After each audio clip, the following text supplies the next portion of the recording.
I'm Olive May. I teach 5th grade bilingual at Lively Elementary. I have a wide range of students. I have a group of special education through mid ability, and then I have a GT group. I was surprised when I got their test scores because I didn't focus on it all year. They all showed growth in everything, even on iStation, not just STAR.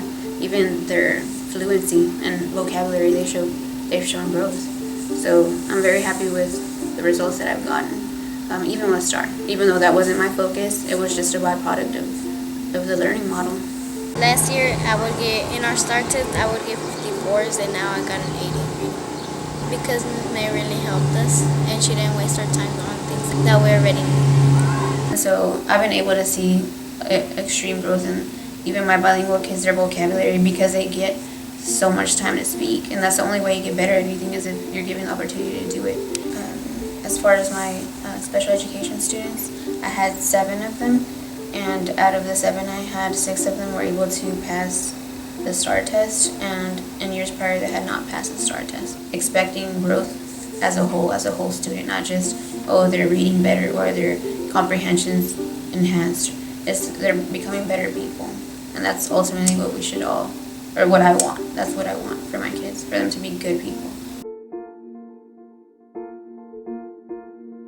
The first day was a little much. Like when I got back, I felt overwhelmed, uneasy, scared, nervous.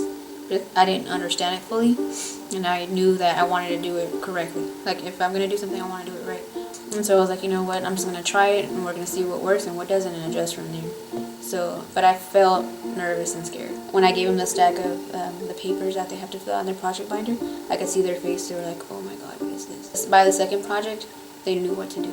Granted, there were some rough spots. I think I didn't feel comfortable until the 3rd project. Comfortable in like a fashion where it flows. The 3rd project, I had to make a decision. Like, are you gonna stand in their way, or are you gonna just let them be? That was my mindset. Like, are you gonna be that control freak that has to have things your way, or do you want them to learn? And so I had to step out and say, okay, it's about them learning, not me controlling everything.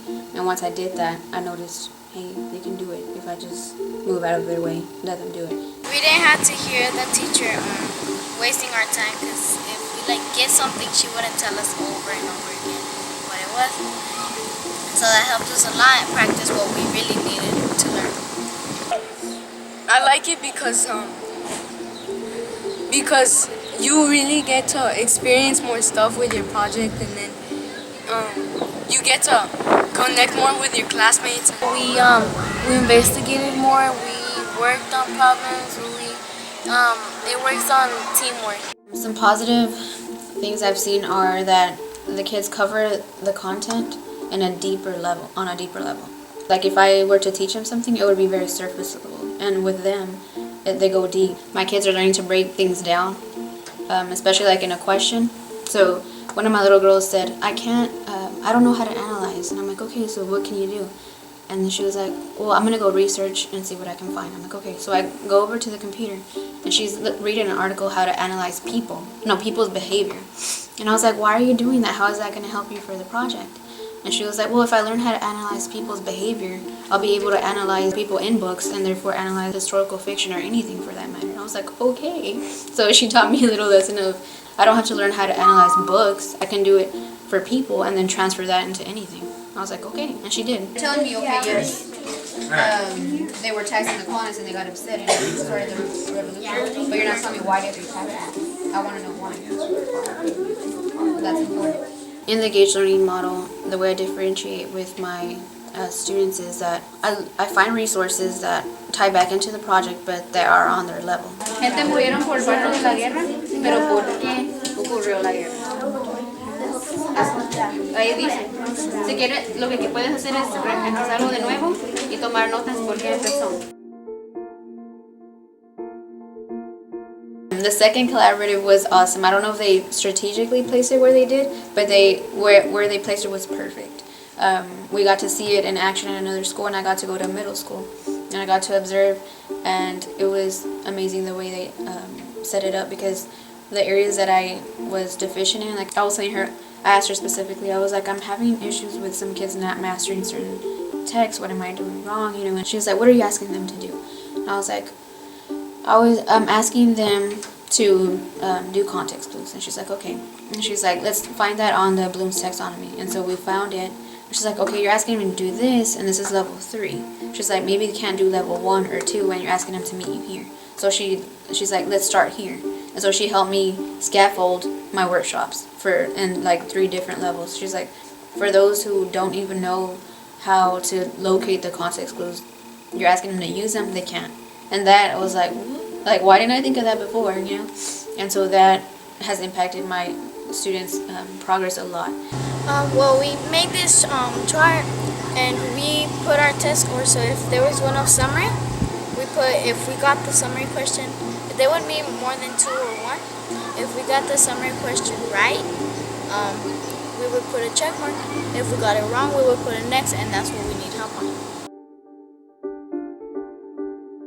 But there was a time where I was like, I wonder if this even is going to impact them. Is it really going to make a difference? Is it going to really mold them as people and change their character? And it did. One of them that really got into me was helping the homeless, because we actually got to make a change. We were making our neighborhood a better place. I like the helping Irving project because I got to open my eyes how to that there's only not just me that need help, but there's more people that also need help. As a teacher, I've grown a lot in terms of releasing control. I realize that I'm not the only person that has the knowledge that my students need. I love that. I love the freedom that I have to interact with all of my students, and I've been able to get to know my kids even better this year because I have the time to spend with them, because my kids are not constantly depending on me to get what they need. She didn't teach us like normal teachers. She let's take it like a little bird in the cage.